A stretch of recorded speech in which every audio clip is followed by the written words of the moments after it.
Hello mga kapatid, nagtataka siguro kayo kung bakit ilang months na din na hindi nyo ako nakita. It's me, ako Junior, ang Farbo survivor ng Ash Family. Ngayon mga kapandag ay piniplex ni Daddy ang aking mukha. Pero hindi pa talaga masyadong gumaling. Pero sa awa ng Diyos naman, hindi naman talaga to allergy sa pagkain. Allergy lang talaga to sa ihi. Kasi kinulong po ako dahil nagbabardagulan po kami at nag-aaway po kami ng mga kapwa kong meal. Dahil po sa dami pong nag-hit po ng Ash Family. Kaya isa ako sa napiling ikulong ni Daddy. Kaya huwag kayong magalit kay Daddy bakit ako kinulong. Dahil sobra talagang nai-stress si Daddy pag madami talagang nag-hit.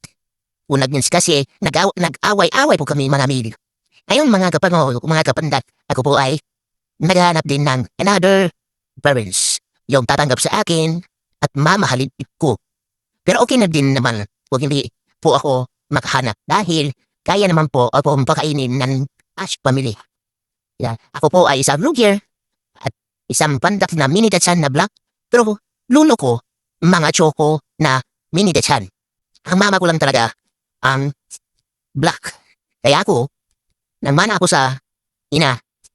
Pero, nagmana ako sa ina ng kulay pero ang aking hair ay nagmana sa ama. Kaya mga kapandak mga tapon mo, huwag kayong magalit dahil ako ay naghahanap.